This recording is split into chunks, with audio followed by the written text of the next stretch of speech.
আসসালামু আলাইকুম। শীতের শাকসবজি নিয়ে আরেকটা ভিডিও নিয়ে আপনাদের মাঝে আসলাম। তো এটা হলো আমার বাসার ছাদের উপরে, এই যে বাসার ছাদের উপরে দেখাইতেছি। এই বাসার ছাদের উপরেও কিছু আর কি শাকসবজি বাগান করছি আর কি আমি। আসলে এগুলো আমি নিজে করছি, মানে শখে। এটা হলো আমার কমলা গাছ। এই যে কমলা গাছে কমলা হইতেছে, চায়না কমলা, প্রচুর পরিমাণে টক। এখানে আছে আপনার মরিচ গাছ। তো মরিচ গাছে আর কি তেমন বেশি হয় নাই, নষ্ট হয়ে গেছে। এগুলা হলো ধইনা পাতা গাছ। এই যে ধইনা পাতা উঠতেছে। বিন্দু লাউ গাছ, মানে লাউ, দেশি লাউ, বিন্দু লাউ, চাল কুমড়া, বরবটি। এটা হলো বাসার ছাদের উপরে।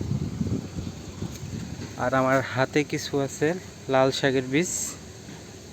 এই যে লাল শাকের বীজগুলো আমি ফালাইতেছি,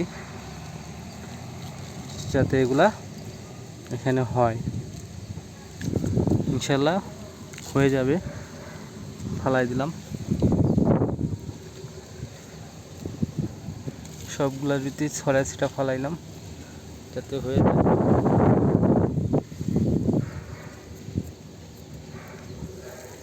এটা হলো বাসার ছাদের উপরে। বাসার ছাদে আপনার পরিত্যক্ত কোনো জায়গা থাকলে আপনি কোনো না কোনো কিছু বা কোনো শাক সবজি ফল এসব গাছ লাগাতে পারেন, এটা আপনারই ভালো। নিচে আছে যেরকম, যে নিচেও তো শাকসবজি গাছ আছে বাসার ছাদের উপরে। আর এগুলা দেখতে খুবই ভালো লাগে, বিশেষ করে শীতের যে সবজি গাছগুলা, এগুলা লাগাইলে আর কি কোনো গাছ সহজে মরে না, হয় সবগুলাই। দেখতে খুব সুন্দর লাগে।